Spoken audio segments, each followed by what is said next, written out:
Hey there, everybody. Pete Pardo here from Sea of Tranquility. Welcome to another episode of The Monsters Den. Thursday night, we've got the full crew in the house for the most part. We got quite the team today for this pretty cool episode. We've got Chris Allo, Rich Catino, Craig Kaminski, and Jamie Laszlo's here somewhere.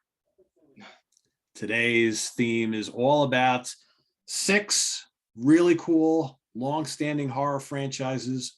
Oh, That's funny. We got a special guest. Freddie's with us. Freddie's in the house. Very cool. Nice. Just me, guys. Were you scared? It's just Laszlo. Don't worry. Very good entrance, dude. Very Thank good. Go. Not Freddy Krueger. But for you ladies out there, still the man of the dream. There you go. There you go. In the dreams. So first films in some pretty successful horror franchises. We've got 6 of them. So we've got Halloween, Friday the 13th, A Nightmare on Elm Street, Hellraiser, Child's Play or the Chucky films, and the Texas Chainsaw Massacre. All got a great start with some pretty fine first movies. We're actually going to rank the first films in these series. And then probably at a later date, we're going to rank the entire franchises and how they stack up against each other. But for today, it's all about the first film, all right, how they stack up. We're going to start number 6, our least favorite, although I think we can agree these are all really good. So the ones 6 to number 1 to our absolute favorite.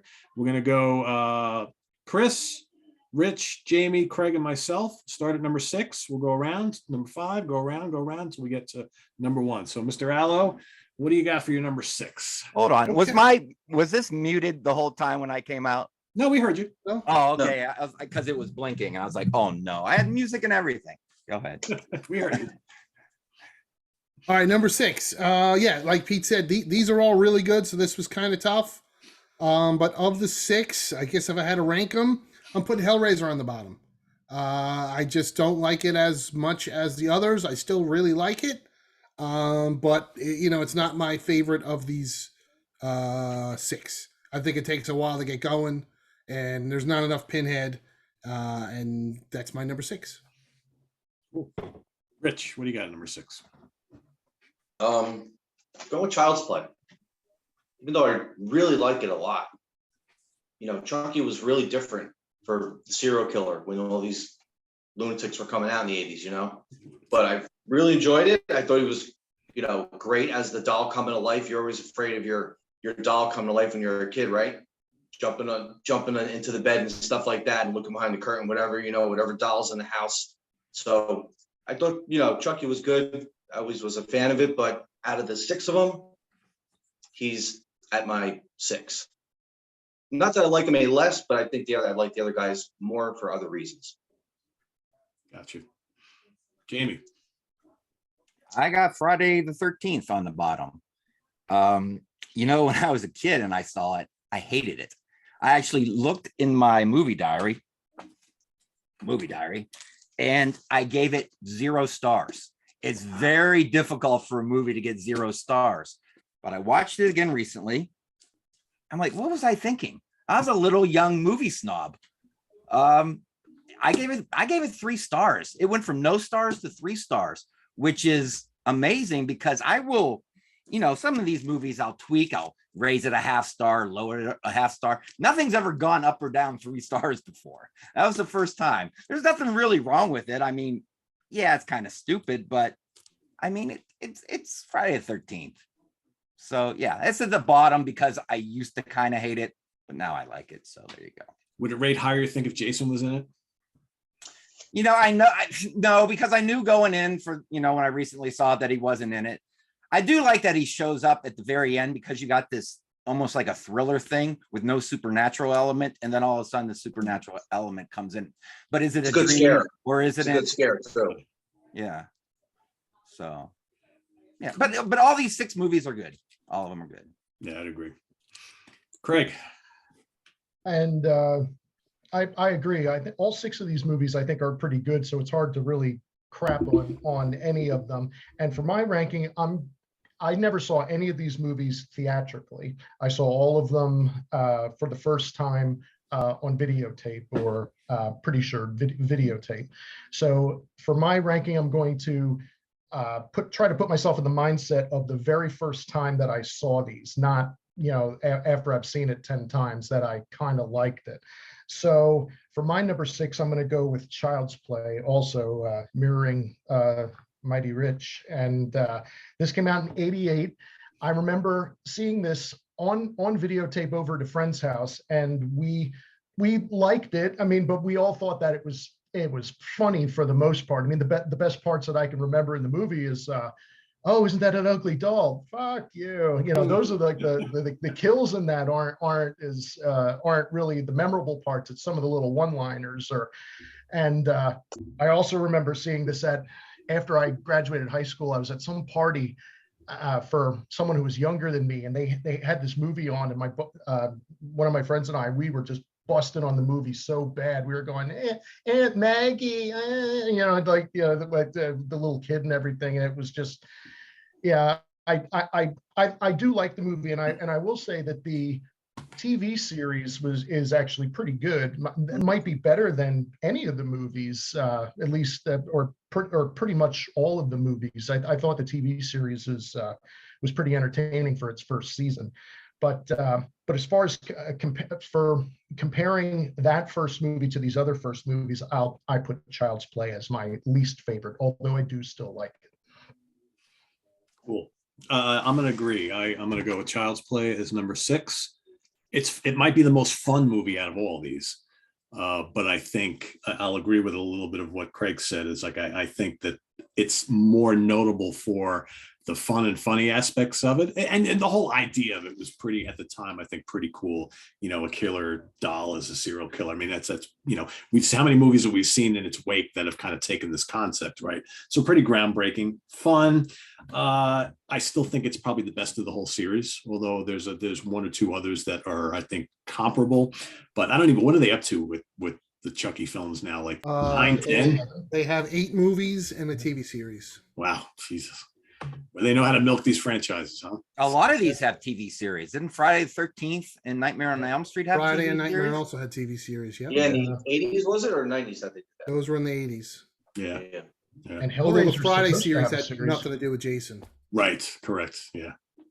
Yeah, Hellraiser's supposed to have a series Yes. on HBO Max, I believe. Yep, that's true. At some point. The Hellraiser is interesting because I think that's potentially could be a great series if they do it the right way. Because I also think that franchise went off the rails fairly quickly, and it's such a great concept.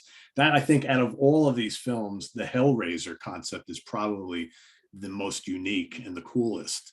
But I don't, when we're talking about ranking the franchises in the future, the Hellraiser franchise overall might be one of the lowest. My guess is when we get down to it.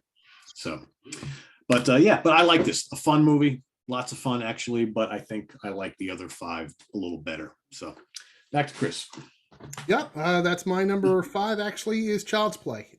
For everything everybody said, it's fun, it's funny, it still holds up. But right, the kills aren't great. It's not something I rewatch all the time. And honestly, in looking at these 6, well, Hellraiser and Child's Play, those are the ones that I've repurchased the least. Whereas the other 4 I have rebought over and over and over again. Yeah. So yeah, number 5 for me, Child's Play. So no 4K purchase for you if they come out? I'll probably get it. What they need to do with both of those franchises is come out with like a 4K box set that's got all the films, right? Because then you'll get the couple that you really like a lot in 4K, and then the others, it's like, they're there. I'll watch them or I won't watch them, right? Well, now they're because the last big box set was Friday the 13th, which I think, I can't remember how many. I think it might have been 18 Blu-rays, but I remember at the time going, yeah, okay, this is Blu-ray. Well, when is the 4Ks coming? And sure enough, now they just announced Friday the 13th Part 1 in 4K. So I'm sure all the others are coming. Now you're going to buy them all separately. Yeah. When they do the 4K, do you know if they're going to be putting any of the footage back into them, or are they just straight theatrical? I'm going to say no, Rich, because the elements are not there. But Friday 1 was uncut, so that Right. one I'm sure is going to have they're probably going to have both versions like they Yeah. did on the Blu-ray. But the Yeah. uncut version of Friday 2, the uncut footage is like Right. videotape. So there's Right, no right. way Like when they did this version of it and it was uncut like that. Yes, yeah, that's the DVD one, right? But now it's on Blu-ray. Right. So yeah, the Yeah. other versions where they have the deleted scenes, they're Right. they're not the quality to Quality, match yeah. the So, 4K. Chris, do you know who's doing the 4Ks on that? I thought it was Paramount, but I could be Okay. wrong. I got to say, Screen Factory did a really nice job on the Halloween ones. I didn't buy them all, but yeah, I mean, I've bought these Halloween films like so many times. Well, that's the crazy thing. I bought the first Halloween 4K, and now there's another 4K Another one. I did the of same thing. Halloween Yeah. from somebody else. So yeah, it's never ending. Have you compared the two 4Ks side by side? I didn't get the chance to buy the new one yet, Okay. but I'll have to do it. But I did hear it was a better transfer, That's what I heard. Yeah. and that's always how could it be even better? How much sharper can it be? I think it's the I color. guess maybe it's The color. yeah, it's like color and contrast. They probably yeah. change, right? technology with scanning and color correction. And The new one's supposed to look more fall-like and less bright. Oh, okay. Who knows? All right, Rich, you're number 5. All right, number 5. I literally switched a couple of these as we're all talking. Because I can't choose. It's tough. But I went with Hellraiser. I like Hellraiser a lot. I like the Cenobites. They're different from the other characters. But this one, I think it takes to get to the second one when it's better. Because you get more character development for the Cenobites in the story. So this one is more of a setup, I think. But it's still really good. Good special effects too. I thought the story's good, but it's a good introduction. But I think the second one might be a little bit better. So that's why I put this at 5. It was actually a slot up, but I was like, I think I like the other movie better. So this turned out to be my 5 now. But I still like the first one a lot. Yeah, it's a good film. Jamie, what do you got? Child's Play. I did not see this for a while when this came out. Snobby little Laszlo teenager said a doll running around killing people. That's going to be a hard sell for me, man. It just seems silly. So I finally saw it in my late 20s, maybe early 30s. And I was all in. This is what it took for them to sell me on this. Good writing, pretty sharp directing, decent acting, and most importantly, the doll didn't have to look too fake. And I think the doll is great looking. And Looks great. Yeah, yeah, looks and great. it's got a sense of humor to it, a little bit of a wink and a nod. It's great. You got Billy from One Flew Over the Cuckoo's Nest, my favorite movie of all time, possessing the doll. You got the SeaWorld chick from Star Trek 4, my favorite Star Trek movie, as the mom. Yeah, so it's good. It's a fun movie. I haven't seen every Child's Play, so I don't know. Is it worth venturing out there and Bride of Chucky and all of that? As far as those are fun. Yeah, I was gonna say, as far as ranking the franchises, yeah, I think they're pretty good. All right. And there's also the same creator that worked on all the movies and the TV series, and it's the only franchise that doesn't have anything to negate itself. Whereas, as far as storylines or timelines that don't make sense, it's a straight narrative, which is mind blowing. Maybe I need to even Google. with the more recent 2, I think that they put out that went to video, right? Even they follow the continuity Yeah. after And Seed of Chucky. It's The Curse of Chucky, which was Yeah. pretty good. I saw Yeah, that one. they're both. I That mean, they're happens lower afterwards. budget, but they're pretty good. yeah, There the are And the box set. TV series Has the ties little boy. into everything. Yeah, it's the little boy from the first one Yeah. as an adult. Oh. And the teenage girl from the second one is an adult now in the TV series. So it's definitely worthwhile. What's the what TV number- series on? What streaming network? That was on USA and Shudder. I Shudder. want to say, On Shutter. Okay. But I would USA I would showed- watch it on Shutter if I guess if you could, because I don't know if it was cut on USA or not. No, they would actually have the F-bombs in there on USA, Oh, was it? Okay. Really? which was really surprising. Yeah. Wow. I forgot that there's three after Seed of Chucky. There's three movies before the TV series. So there's three Right, other there's movies there. Curse of Chucky, Cult of Chucky, and the remake. Child's Play. Yeah. Remake, yeah. What number is Bride? Shit, Bride is 4 or 4. 5. That's after. Yeah, that's after 3. which was very That's good. the last one I saw. That And was then very Seed good, of yeah. Chucky. Seed of Chucky's the next one. Yeah. I just need a nice box set of the movies. Yeah, I mean I that's don't know kind if of there's that would be perfect for me because I haven't seen anything after Bride, and it sounds to me like that franchise is probably the most consistent Solid. Yeah. across the board. Whereas, as we know, in some of these other ones, there's a big dip in quality after the first Yes. couple. Yeah. But of course, like with the sequels, like say with the Hammer movies, you know, I don't know if the rights are probably spread out amongst people, so Yeah. you would need like a Shout Factory to come in, like they did with Friday the 13th, and license everything. Which, you know, never say never. And the TV show, like Craig said, was really well done. I was shocked at how much I liked it. They came out with a Chucky TV show and a Day of the Dead TV show at the same time. Oh, Yeah. right, on Sci-Fi Network. Right. And I couldn't believe how much I liked Chucky. And at the same time, I couldn't believe how much I fucking hated Day of the Dead. Mhm. Yep. All right. Where do we leave off? Craig, right? My number 5. I'm going with, again, using my first time seeing it. I'm going with Friday the 13th, and that's only because the very first Friday the 13th movie I saw was part 4, the final chapter, which is still my favorite of all Really of those movies. And Jason, I mean, seeing it as when I was young, Jason had the hockey mask and everything, and Jason was the killer. I don't remember if I saw parts 2 or 3 prior to seeing the first one, but I do enjoy the first one, but and of course that ending is it has become a classic.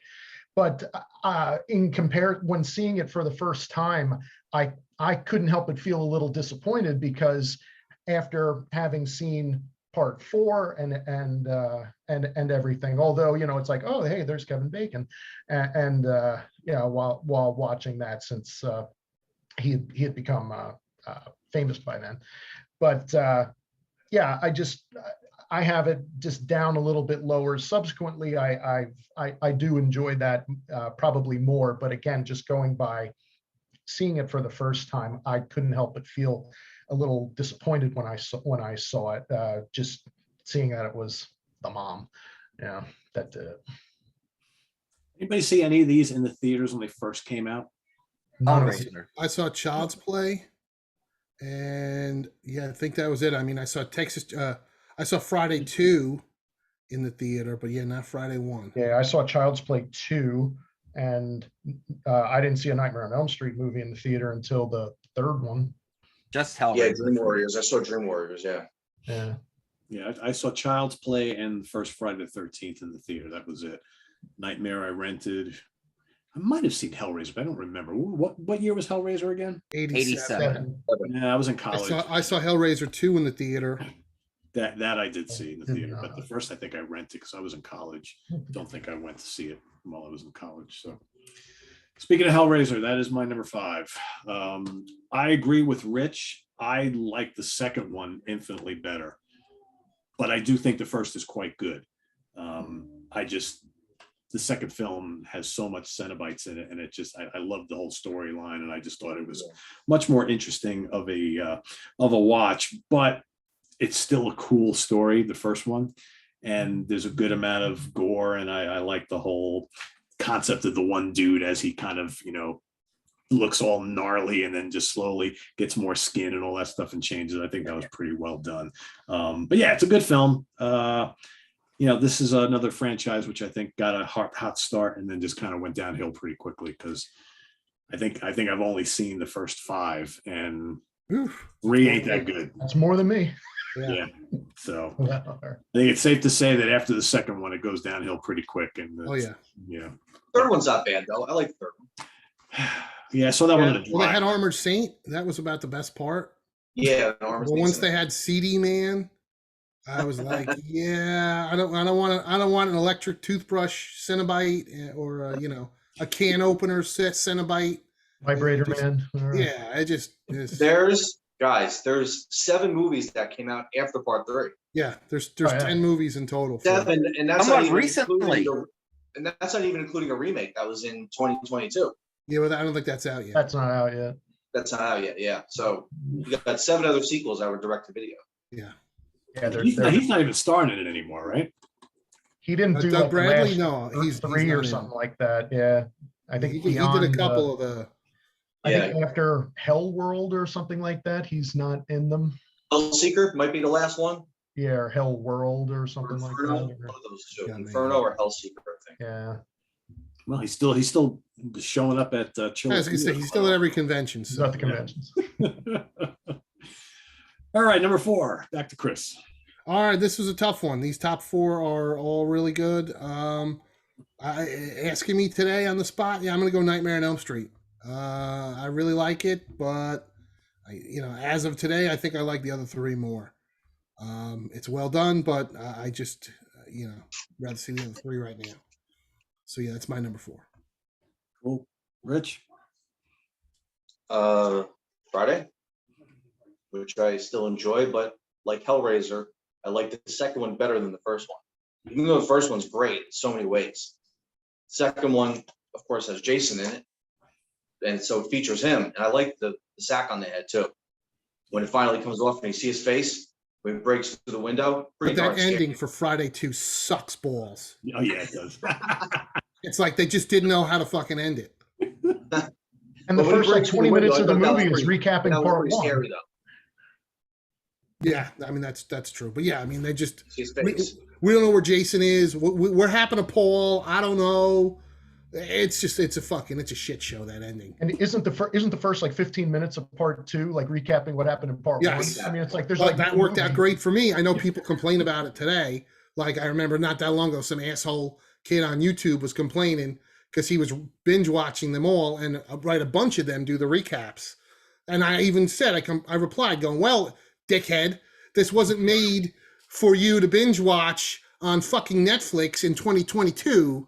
This was a recap in the theater if you didn't see the last." And like in my case, it was perfect. I knew Friday the 13th, but when I saw Friday Part 2 at the drive-in in 1981, I hadn't seen it yet. So yeah, it was great that they recapped the ending of Part 1 and the beginning of Part 2. Why can't Dickhead figure that out? Right. Life didn't begin when he was born. Right, but that's the thing, because he don't fucking know. Because he's 16 years old and he thinks everything revolves around him.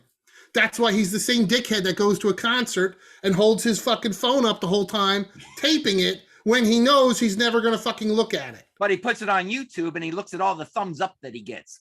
Like, put the thumb up your ass, dude. Yeah, exactly. I hate that kid. I don't even know who that kid is, and I hate him. We don't know who he is. I got a face in my mind, and he has punch me face in my mind. They're out there, but they're out there.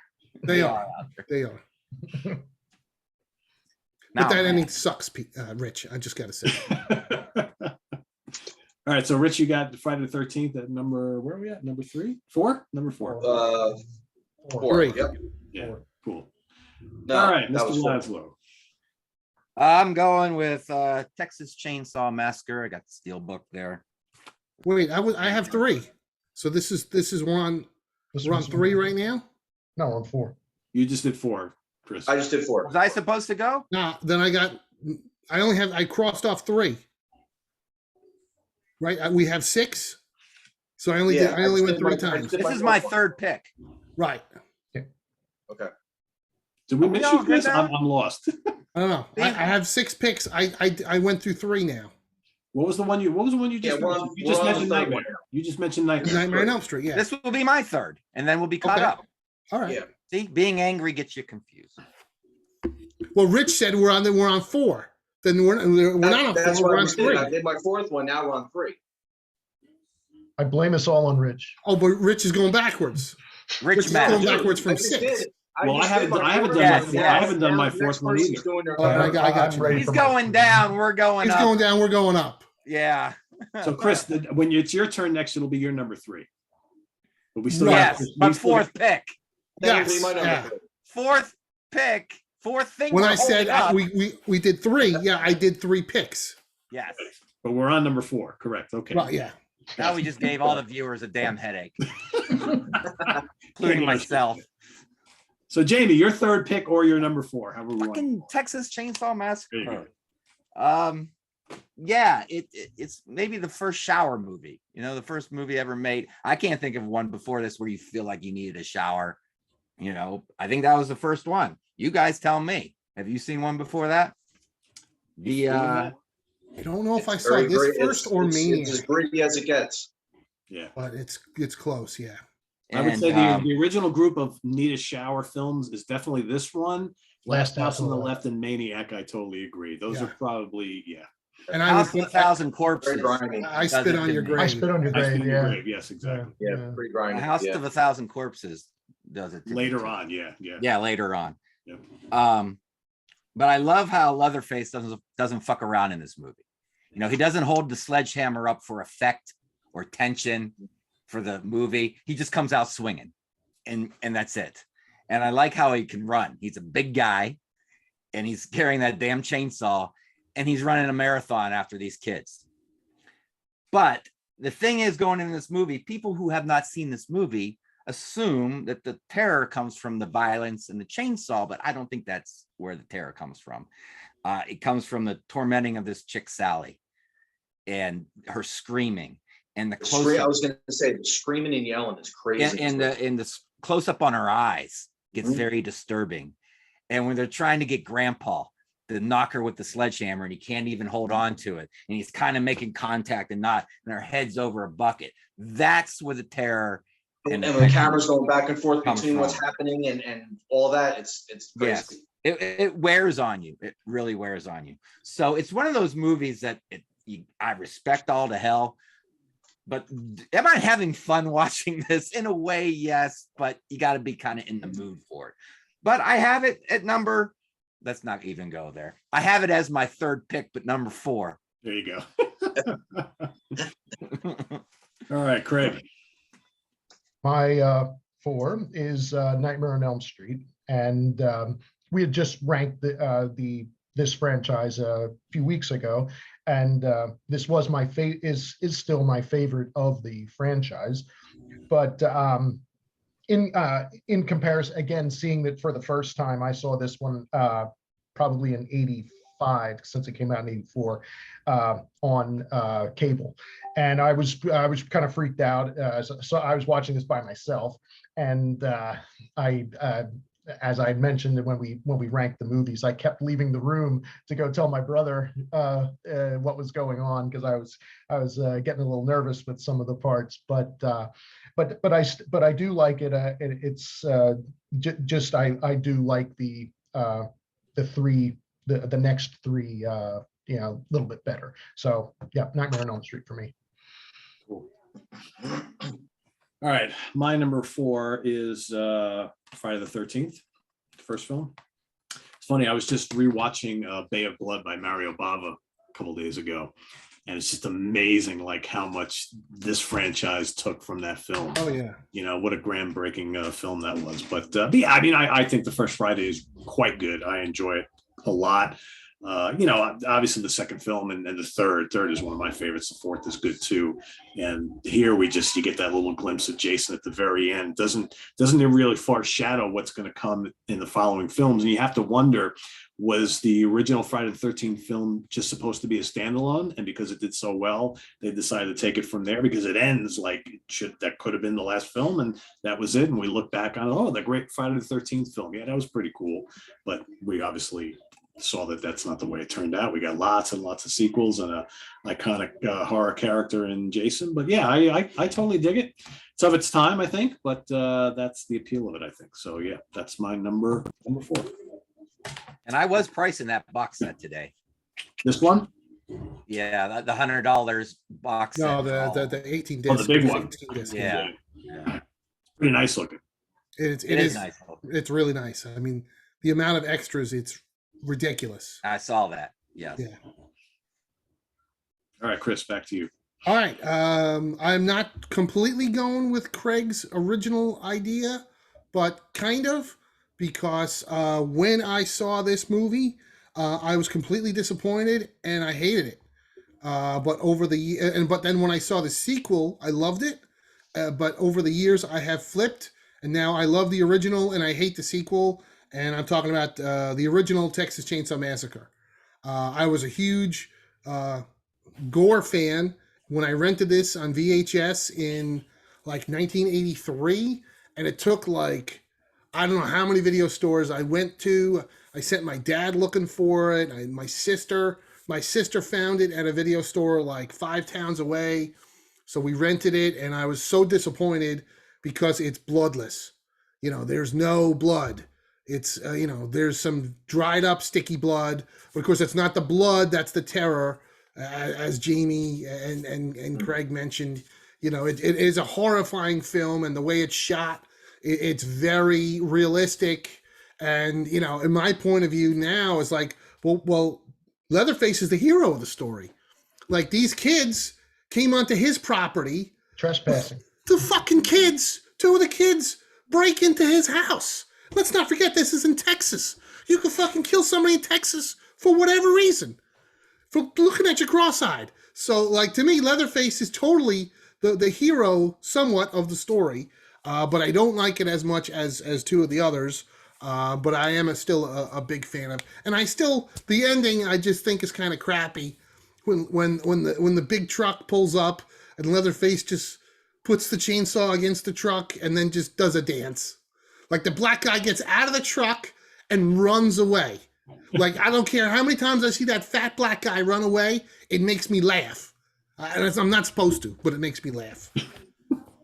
So the Texas Chainsaw is my next pick. Cool. All right, Rich. All right. Nightmare on Elm Street. I still find it scary. It's got a lot of scary moments in it. Freddy's was before he makes all the silly jokes in the other sequels, which I like about this one. He gets too silly after 2 and 3. Past 3, it's bad. Too many jokes, way too many jokes. Lost all the horror aspect of it, but still love the original. It's still classic. It's a classic. It is what it is. I still enjoy it. Out of all of them, it's still my favorite. What's interesting is that they had very little budget to do that film, and it is the scariest out of all of them. Could you imagine? You can't even tell they had a minimal budget. Those effects look great. Yeah, they do. You got to wonder like how much better it would have been if they had a little bit more bucks to put into it, because it's still really well done. Yeah. But I think the way it's shot, because it's kind of dark and a lot of shadows and things are going on in the movie. It's low lit in a lot of spots, so Freddy, you don't quite see all the makeup yet, as you see in the other movies. So it makes him even more fearful, terrifying.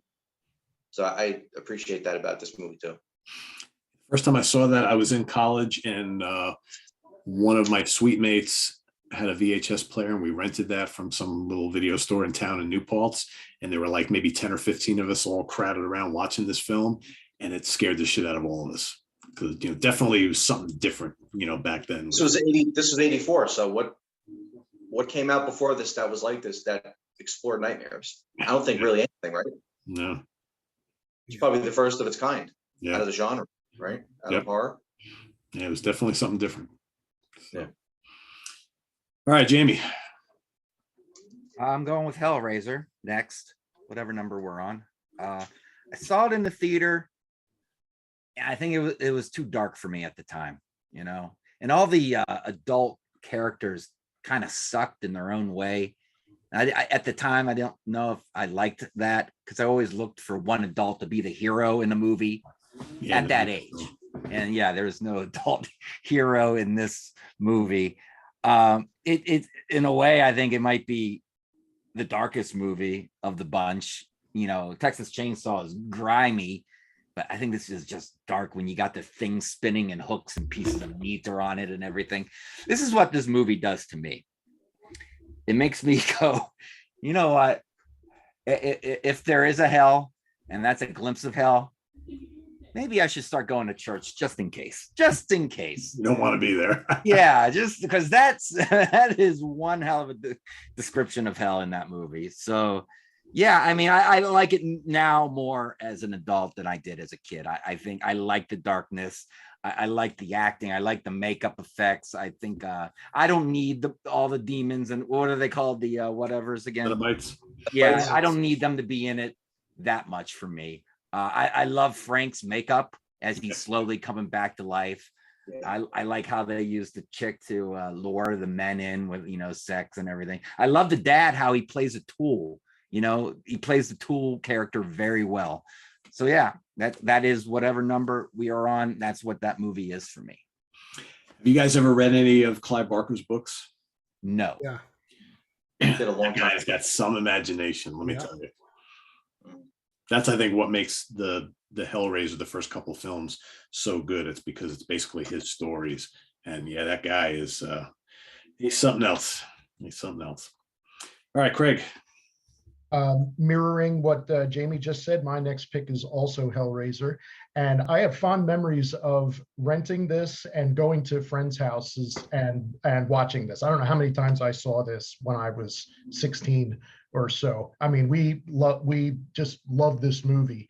And the Cenobites and the girl who played Kirsty looked like a girl that we went to high school with who was kind of hot. So of course we all kind of we're saying, oh yeah, it looks like her. I mean, we used to joke all the time about it's Frank, it's your Uncle Frank, come to daddy. Daddy. We always used to do all we knew like all the lines and that. So, and I remember renting this at, and I think Jamie had mentioned this in a prior episode, Farmore, a drugstore that used to exist. They opened one when I was maybe 15, 16 or so, and they had this I mean, Jamie can probably back me up on this. They had a crazy video rental section, and it was like you could get like 3 movies for like $8 or $9, something like that, and keep it for like a week. I mean, it was bonkers. And I remember seeing Evil Dead 2 and Hellraiser 2 and Nightmare on Elm Street movies, and so it's like, oh, quick grab that, and we can take those home for a week and everything. So, but yeah, really enjoyed seeing that as a teen, and it holds up, I think, pretty well. It's pretty comparable for me, comparable to the second one, which I just saw a couple of weeks ago. I saw a 35 millimeter screening of this at the Colonial, and the print was loaned to them from director Tony Randall. So it was pristine. Wow. I mean, it was a beautiful, really nice and clear print. And plus they ran vintage trailers for movies that came out around the same time of this. So they showed The Kiss and House and some of the movies that came out like around the same time as Hellraiser 2.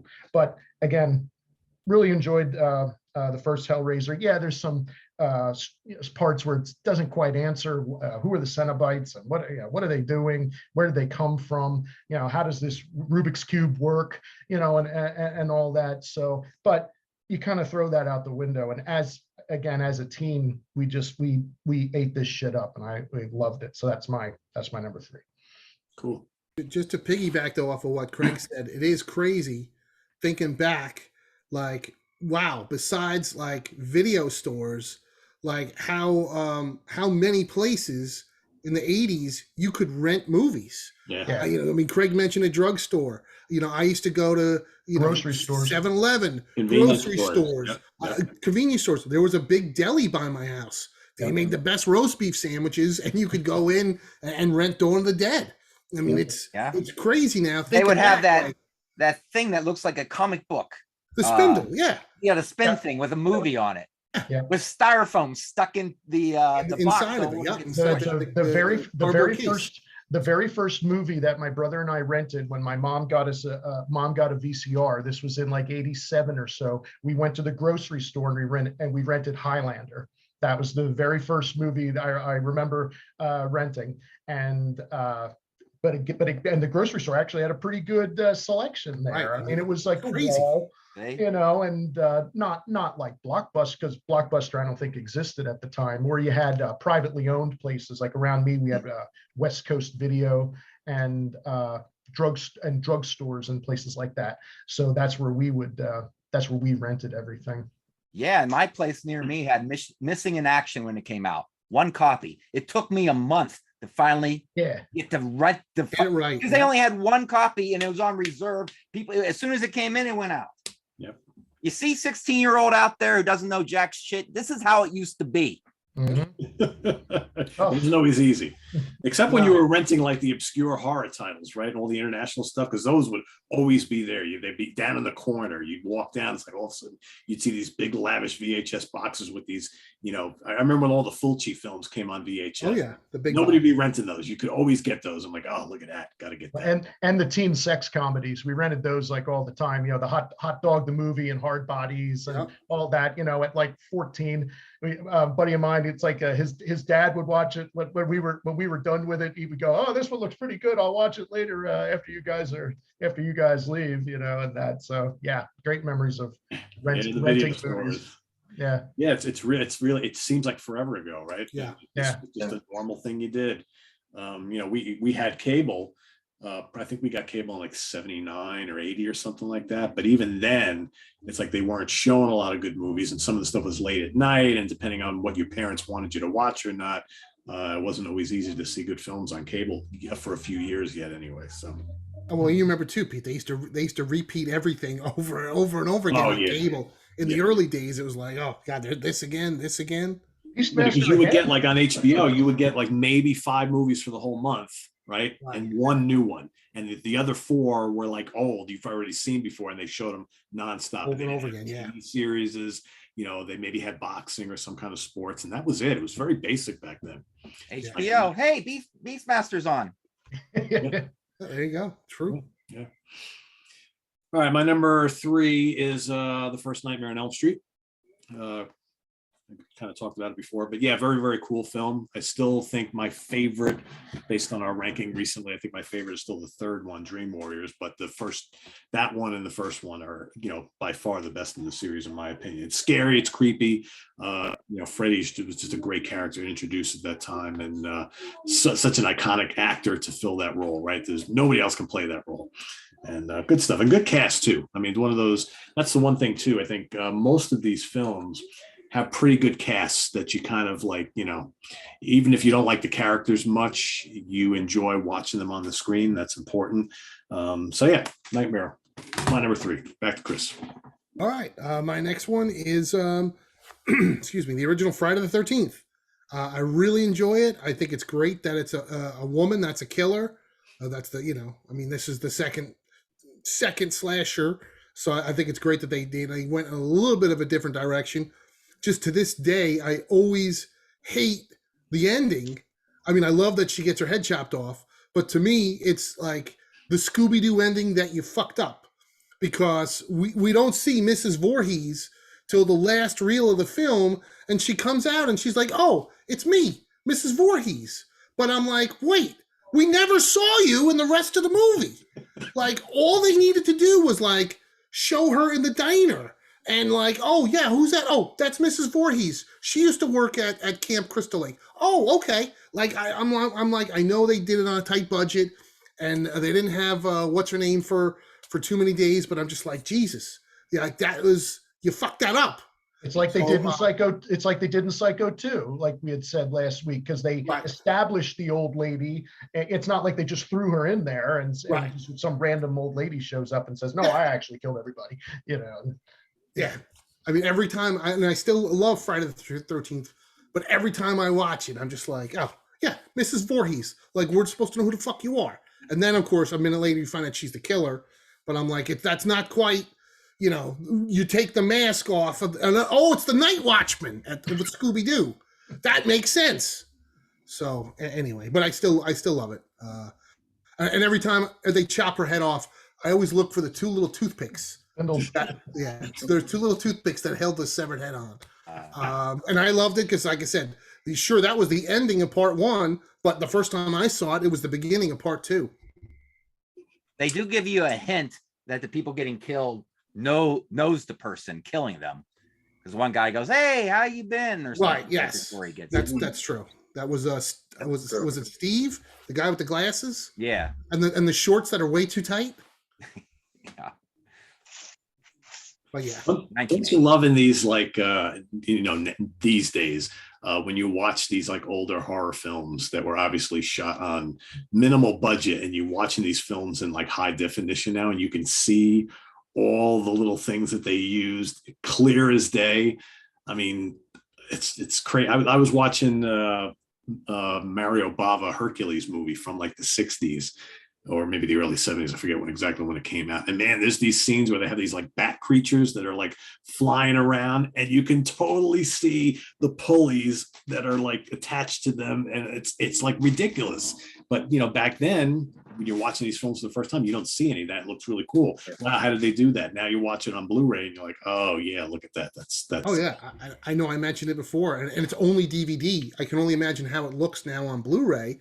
When I first got the Munsters, I got the Munsters, box set on DVD, and I started watching them, and I'm like, oh my god! Like on Fred Gwynn, sure, I'm watching it on a 135-inch screen, but you could see every brushstroke of the makeup, and it's like, oh okay, but when you watch this in 1964, everybody was watching it probably like a 19-inch screen was the biggest they had. Yeah, all fuzzy and everything like that. You never see all anything. Rabbit ears. All those pixels. Yeah, exactly. Yeah. So, no, it's true, Pete. It is.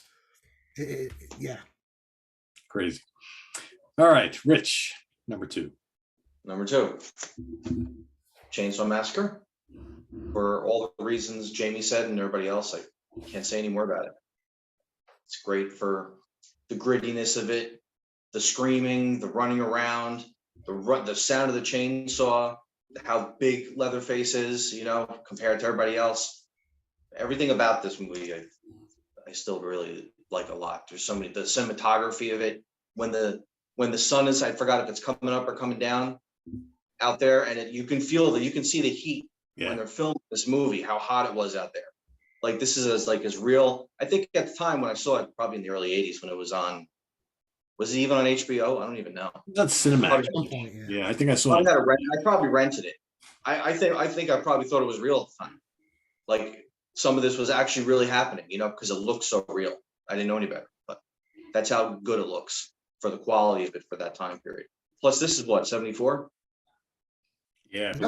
Around there. So what kind of horror movie came out in the 70s? There's only a handful that are as gritty and realistic as this, the presentation. Yeah. So it's still my favorite out of the whole, out of all the sequels and everything. It's still great. I love it. The beginning, when they're in the van, you feel the heat in that van. Yeah. You want them to roll down a window or something. Yeah. Oh yeah. I mean, every time I watch it, I just think, God, everybody just must stink. And those weird, kind of sound effects at the beginning of the film. Oh, with the light bulbs. Yes. Yep. Yeah. I love the John Larroquette intro. Yep. Cool. All right, Jamie. And the only time I turn my head in that movie, Texas Chainsaw, is when the hitchhiker cuts himself. I can take anything, but needles and people cutting themselves, that's where I turn my head for some reason. It's weird. Okay, my next one. There you go, VHS. There you go, old school. Wow. See, kids, that was called a VHS. And you had it used to say, be kind, rewind, because you had to rewind it before you returned it, or they would fine you. Charge you $2, right? Was it $2? It was something, yeah. So you had to sit there and wait. And they actually made rewind machines. Oh, yeah. We had something your VCR could do. So you could take it out of the VCR, just put it in the rewinder machine and rewind. Because it takes a while. It would take a while to rewind those tapes, right? Right. Plus, if you wound everything in your own VCR, that's more wear and tear. It is, yeah. Right. I guess that's the reason to have a rewind machine, to take up space. But yeah, this is a landmark movie. I tell you what, when I first saw this, I think I saw it by myself. I said that was a good movie, and then all the praise came over the next few decades. And I used to go, slow down, everybody. It's okay. That's not overrated.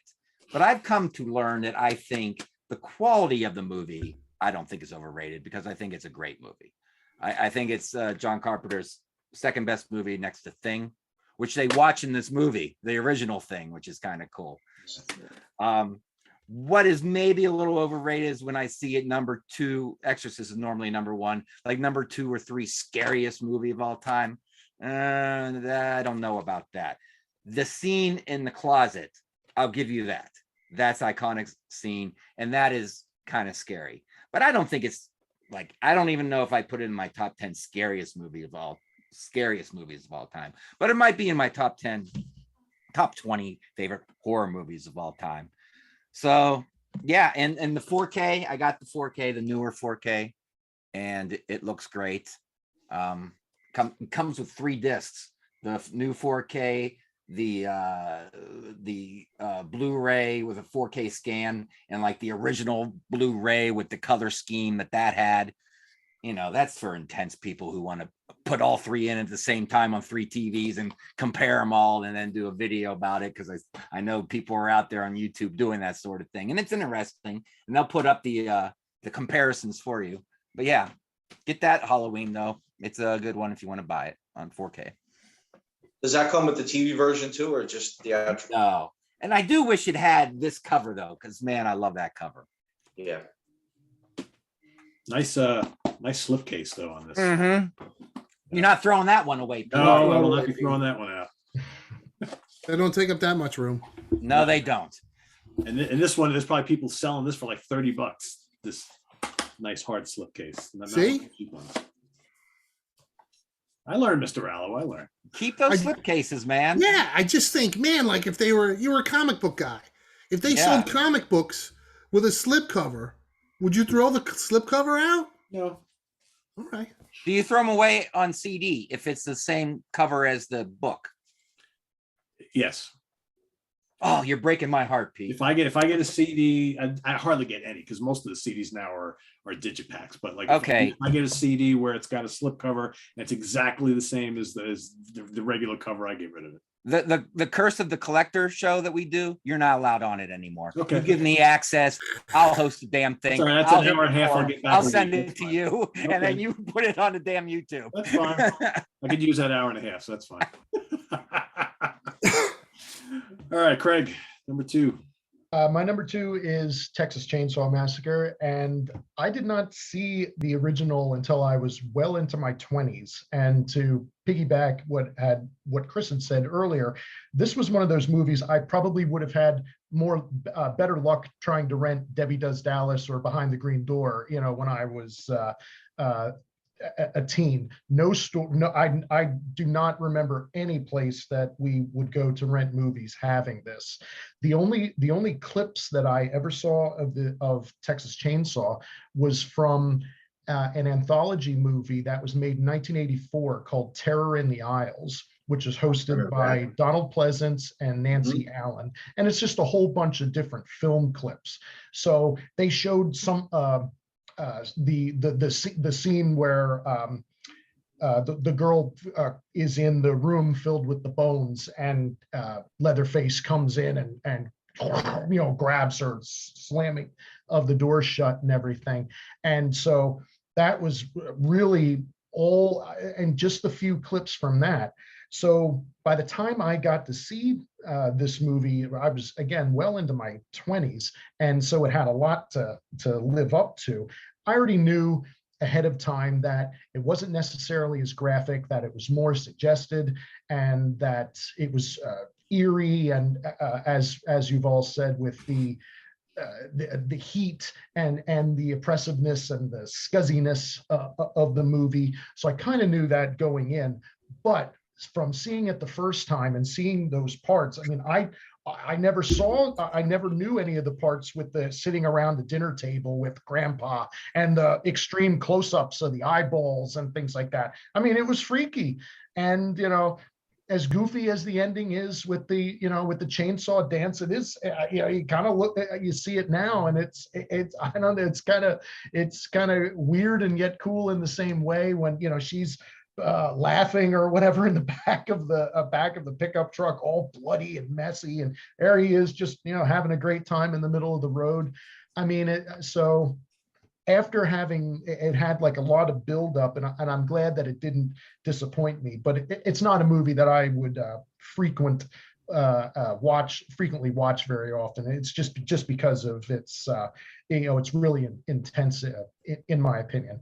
So but between all of these, that first one ranks number 2 with me, ranks pretty high, and I just vividly remember seeing it at well into my 20s for the first time, being kind of taken aback with what I was seeing.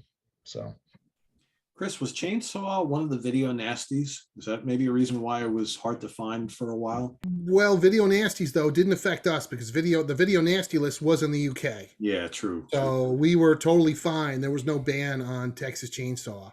But I can't think of the name of the company that put it out.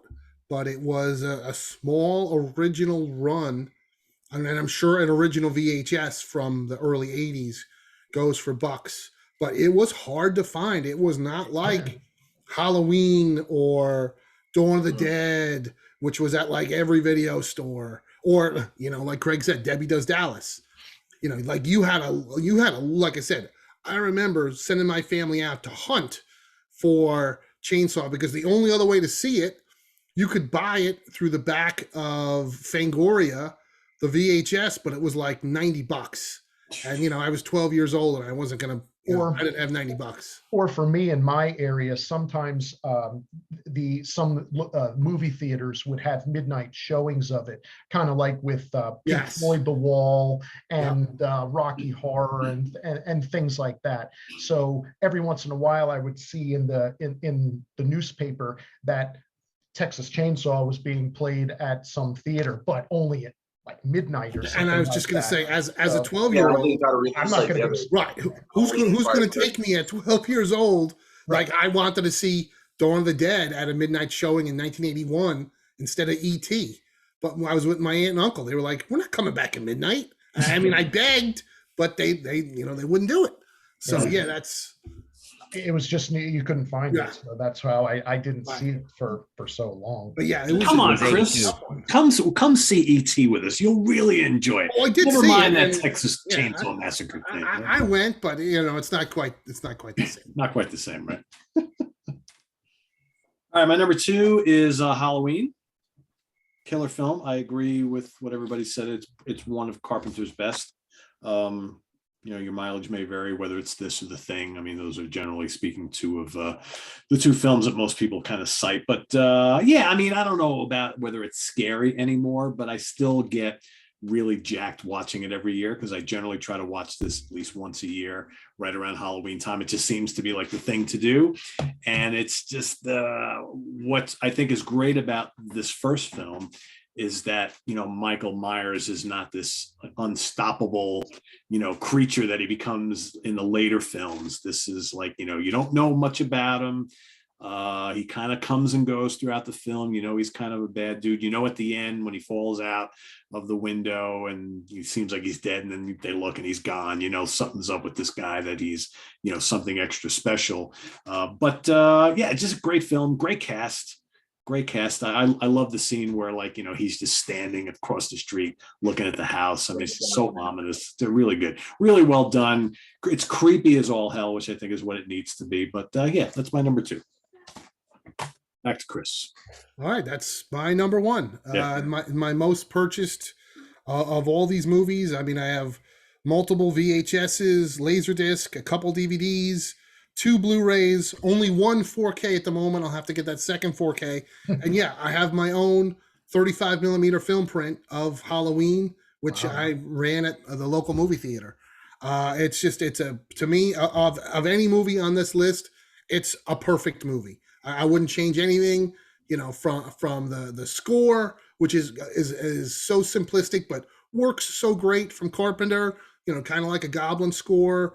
to the acting, the pacing. I think everything's great, and the ending. Like some of these other ones, like Hellraiser, where there's that fucking statue with a building at the end. I'm like, what? What does that fucking mean? And then Nightmare on Elm Street has the 3 endings smashed together. The ending of Texas Chainsaw makes me laugh, even though I love that movie. I mean, to me, just like you said, Pete, he gets shot, he falls off, oh, he's dead, and then no, he's not there. Cut to credits. I mean, it's great. So I just love this movie. Yeah, I watch it at least once a year. It's amazing that whatever it is, 43 years later, whatever the math is, they're still banging out these movies. There are 12 Halloween movies so far, and 1 more to come. And who knows? They'll probably do more after that. But yeah, that's my number 1 on this pick of this list would be the original Halloween. What's cool about this film is that it's had so many sequels, like you just said, and a lot of really shitty ones. But no matter how many bad sequels they can pump out, it doesn't lessen the impact of the first. Absolutely. No. It doesn't matter. It's like I always make the analogy, it's like a band. It doesn't matter how many shitty records they put out. They put out that one killer record, especially if it's their first one, they'll always have that one great record. Yeah. So let me tell you, that Halloween Kills. Yeah. Oh, I saw it last night for the first time. It's gory. I like the opening credits. It is gory, but it's so gory. Like the Terminator. And I like that they brought back the original cast members. Yes, that was cool. But there's not, Evil dies tonight. Evil dies tonight. I was like, oh my God, this is painful. I hated that scene. Was that the whole hospital thing when they had the guy that they thought was Michael? I thought that was the worst part of it. If you take that out, put something else in there, you change that. How about the old chubby dude who they're like who throws himself off a building because they thought he was you thought that guy could barely fucking walk. You thought that was Michael Myers? But we never saw his face. Making donuts in a bakery. Yeah, but we've never seen his face, so who knows? Right. Yeah. Seen the rest of them. Yeah. There was a lot of shit in that movie that was pretty bad. It was brutal though. It was brutal. It was super. I mean, it's the goriest of all of them. Yeah. Score was good too. I thought the score was good. Yeah, that was. I like the way I like the little nod to Halloween 3 with the Halloween masks. The masks, yeah. That looked cool. Yeah. I'm glad they left Lindsay because she's hot. They did a few things in there that were good, I thought. Well, it was funny too because we don't know what to do with Jamie Lee Curtis, so let's knock her out the whole movie. Okay. I think she was just happy to get a paycheck because we don't see her doing too much these days. Nah, she's not doing shit. So yeah. Yeah. All right, Rich, you're number 1. Halloween. I'm wearing them. You can't kill the boogeyman. So you can't. My whole time, especially in sequels, right?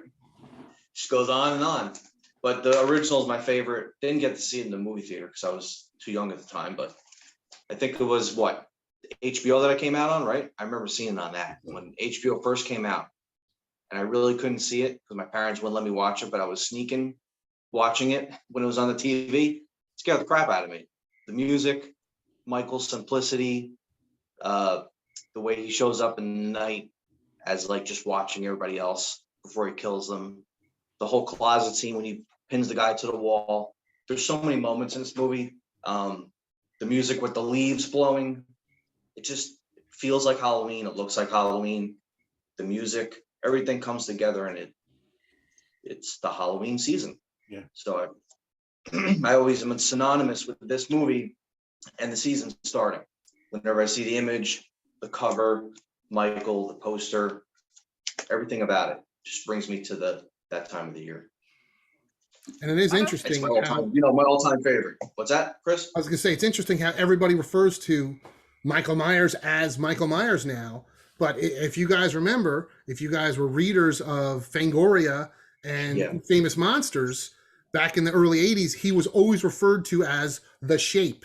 Yeah. And in Halloween Kills, it says he's the Shape also in the credits. Right. That one part was cool. But yeah, they never referred him as Michael Myers. Too. That's why they call him the Boogeyman too in that movie for once or twice, I think too, right? Right. Yeah. But in Fango, it was always Shape. Yeah. It was always called the Shape, and Famous Monsters. Yeah, it's definitely a film that I think most people, the real horror fans, when the fall comes around, when it gets to be October, and Yeah. it's like, oh, gotta watch horror movies every day throughout the month of October. You have to watch that one, right? That's the music you think of when you think of Halloween. It's Yeah. that theme. All the different themes that they changed throughout the movie, it still keeps the same theme, but they alter it a little bit, and it's still all about, you know, Halloween and Michael and the season. Yep. So I could go right to that movie, you know. For sure. Cool. All right, Jamie. You know what scene I like in Halloween a lot is when Michael Myers kills that chick and he's outside the house walking around holding her. It kind of brings me back to those old school monster posters where the monster always Like has. Frankenstein. Yeah, Like, you think Frankenstein. or something like this, if you can see that. Yeah, for him, like that. that's right. Yep. And look at that. $20 originally for that VHS. That's when when Michael walks out the front door, right, and brings her around the front to Yeah, the back of the yeah. house. And the little kid Caesar, Yeah. Boogeyman. Yep. Not a lot of blood in that movie either. No. Yeah. But it didn't need it because it had the atmosphere, it had the tension, it had the scares, Yeah. all that stuff. Yeah, you know what's funny? I think out of all of these films, the bloodiest one is probably Hellraiser. Yeah.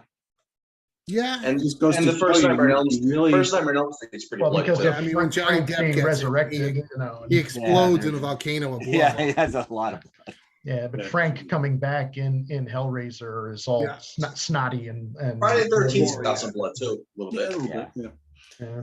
Just goes to show you don't. Sometimes you don't need a lot of blood or gore to make an effective horror movie, right? It's it No, helps, no. but yeah, Rosemary's Baby has none of it, and it None. creeps me out. I agree. Yeah, I agree. I agree.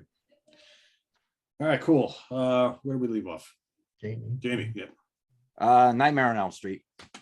I loved this movie when it first came out. I think everybody watched this movie for the first time with a bunch of friends. It just seems that way, like that kind of movie. And that's what it always brings me back to: sleepovers and pizza parties. And that's a good feeling that it brings back. And it did scare me the first time, but like Rich said, with each sequel, Freddy just got, you know, that smart ass kind of character and less scary and more, here comes the comedian, you know, and yeah. But he scared me the first time. And it has really cool images too, scary images, like Tina's dead body being dragged in a bag, all bloody, down the hallway of the school. Freddy's arm in the bathtub coming up. The phone licking back, that freaked me out. Freddy's arms being extended. Is The King Kong arms. That's my Yeah, favorite. It's and just it- almost like almost and like the a silhouette sparks of and the wall. everything, and Johnny Depp getting sucked into his bed and all the blood and everything. So yeah, it freaked us out. We watched it with a bunch of us and we were still all scared. And I think that's the first time.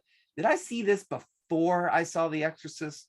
Maybe. This might have been the first time a movie really scared me. So yeah, for all of that, the last scene is a little ridiculous. When I was a kid, I was like, no way, that mother just got sucked into the house. Now you watch it and it looks like a stiff mannequin. But it doesn't take away anything for me. Yeah, Nightmare on Elm Street, I can watch it over. I do not own it, believe it or not, but I want that thin box set of all 7 films for like $32. I'm waiting to pull the trigger on that soon. Yeah, this is quite Yeah. good. Yeah, Yeah, that's what I want. yeah, Yeah. quite good. Well worth getting. Yeah. Came in handy when I had to rewatch all Oh. of them a month or so. And we went to go see the sequel. And it was the first time I saw a long ass line to get into the movie. My God, the line for that one movie, we could not believe we were standing. It was like a Disney World ride. We're like, what's going on? So yeah, now that's not uncommon, you know, when a new Star Wars opens or something. Very true. All right, Craig. My number one is also Halloween, and I remember seeing this for the first time on video at friends' houses or at birthday parties or something that everybody would watch a movie. And I remember going to someone's house and they had a piano. And somebody actually was doing the dee, dee, dee, dee, dee, dee, dee, you know, on the piano, and everybody was getting freaked out with that. But what does it most though, I think for me for this movie is that it does have universal appeal. Guys like it for the, of course, some of the gore, PJ Souls' boobs, I mean, all of that. Girls can watch it too, at least, back then, because it had, I think maybe they could relate to the, being alone and babysitting, and, her friends were likable and everything. There was not a lot of blood. I mean, it was more suggested and scary rather than, as the later Halloween movies would become. So it had everything, and we I don't know how many times we watched this over at at Friends and everything, kind of like as I had mentioned previously with Hellraiser. So lots of fond memories of Halloween, and still love it to this day, as you all do as well. That it holds up really well with everything. So that's my number one. Tell When me they what you did- think. Go ahead, Rich. When they did Halloween 4 and 5, did you guys go to see them in the theaters? No. Yes, and I really liked I did. 4. I thought What, 5 Chris? sucked. Yeah, same I here. saw But 4 I and remember 5. when I went. What, Chris? Yeah, I was gonna say, yeah, I saw 4 and 5. I thought 4 was really good. I still think it's good. Yeah. 5 sucks. Yep. But I remember And going I- to the theater, and the theater was packed for both of them. Oh, Like yeah. sold out. The And it- hype for that movie, because it was a sequel and it was 10 years later. People Well, were 4, just 4 was good and made a ton of money. That's why they fast tracked 5. But Yeah. they had 5 in the theater exactly a year later. So they Right. basically just remade 4. And I never saw part 3 for the longest time, because I had always saw that in heard the theater. how bad, because I had always heard how bad it was, and that, Right. oh, well, it doesn't have anything to do with any of the other movies. And then finally, when I did sit down and watch it, it's like, wow, this actually isn't that bad. It's kind of creepy. Yeah. It's got weird music and everything. yeah, I was gonna say And, cool score you too. know, Yeah. and Tom Atkins is great, and it has a lot of funny little lines and everything. I mean, and so yeah, I think Look that at how one much actually- merchandise there is now for Halloween 3. Yeah. So it Yeah. just goes Yeah. to show you over time, people have Yeah. really grown to love it. I mean, there's action figures and T-shirts and everything now connected to Halloween 3. Whereas, 40 years ago, it was people fucking hated it. Yeah. Yeah, I went to see it in the theaters, and again, back then, there was no internet, so you didn't really know much. Oh, the next Halloween film, great! Yeah. I had seen the first 2, and we're sitting and we're like, where the hell is Michael Myers? Right? This has nothing to do with those first 2 films, and we automatically were like, that sucked. And like for many Like, and years, it killed the franchise. Yeah. yeah, it totally killed the franchise for a bit. But now, Sure. like you said, all these years later, now you watch it, and you're like, this is actually a pretty damn good movie. Yeah, it's fun. Yeah, yeah. I mean, it's so stupid but fun. It is stupid, but it's good stupid, right? Yeah. This My is what I number was gonna one, say. Oh, Pete, I forgot you got to go. I was going to add one thing about Halloween. 1978, it came out. Yep. I think 1978 set the stage for the 80s between Halloween and Animal House. Kind of set the stage for horror movies to A lot come of things. Yeah. and raunchy teen comedies. So that Sure. kind of, that's all. Mm. And throw Alien in there too for like kind of like sci-fi type films, right? 79 the next year. Yeah. 79. Yep. So my number one, like I mentioned before, I think I saw it first on Cinemax, probably in like 79 or maybe early 1980. And I remember staying up really late one night, and my parents were like, you can't be watching the rated R stuff, at night, but they went to sleep. And I was like, so I happened to watch the Texas Chainsaw Massacre, and I don't think I've ever been the same since. Because like you guys mentioned, the way it's shot, it's very documentary style almost. It's just very grim and grimy and kind of like, true life. It's almost like someone had a video camera and they just were photographing all this stuff. And again, not bloody, but disturbing and just unrelenting. It's a pretty brutal movie in the way it's all laid out. But again, you don't need any blood for it. And just like, how fucked up the family is, and, the main character, her screaming and wailing, got blood all over her, the whole scene at the end with the family, the dinner scene. I mean, it's just so warped Yeah. seeing, the first time you see Leatherface, right, and he slams the door, and you're like, you don't know, you kind of anticipate what's going on behind that door, but they don't show you anything. All the weird things hanging around the house, all the bones and Bones, yeah. pelts and things. Yeah, it's just such a wacky movie, and when Leatherface's brother comes into the van, right, and he's so wacky and weird, and he's lighting up the thing. It's just such a great film, and I watched it so many times, and I never get tired of it.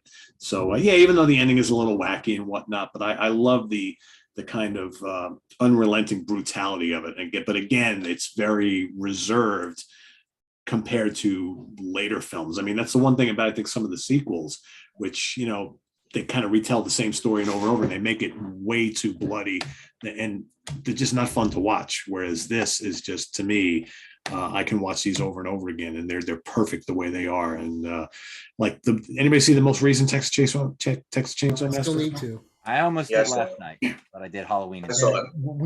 I saw that. We dumped on it on the one video we did. Yeah, it's so bloody and so gory, but it's just Yeah. it's really dumb. It's really dumb. Anyway, Yeah. The ending, I never took it as Leatherface dancing. I took it as kind of having a fit. Like, God, That's damn it, kind of my thought too. I was going to say that too. God. It's like doing a pirouette and everything, though. yeah, I think he's just he's exasperated because he's got to do something, right? He can't let her go, and then he can't run her down, and yeah. He had a lot of agility for a big man. Yeah. And then they've in these recent Chainsaw Massacre sequels, all of a sudden now he is like a Jason, like a Michael Myers. You can't kill him, right? All of a sudden he's this he's another boogeyman that no matter what you do to him, because and that, spoiler alert if you haven't seen it, folks, in that recent Chainsaw Massacre film, you pretty rest assured they kill him in the film, but nope, they don't. He's going to come back just like all the other ones do. Just can't kill Leatherface.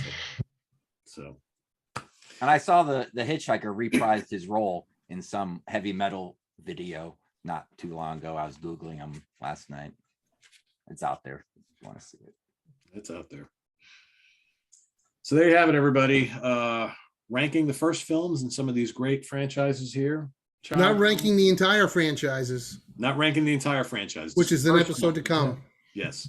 The first film in these great iconic horror franchises. We're ranking the first films. But stay tuned, and whenever we get to it, we will rank these franchises. So taking into account all the sequels. So that's going to be an interesting one. So that'll be to come at some point. So thanks for watching, everybody. Visit us on the web at www.seaoftranquility.org. We're on Facebook. We're on YouTube. All together, all the damn time. Stay tuned for more Monsters Den coming up next week. We've got Dan Brown and David Gallagher and myself are going to be ranking our top 5 favorite Mario Bava films. So if you're an Italian horror fan, I'm sure you know that the Bava films are pretty damn great. So that's coming up next week. And we'll see you real soon here for Chris Allo, Rich Catino, Jamie Laszlo, and Craig Kaminski. I am Pete Pardo. Good night, everybody. Have a good weekend.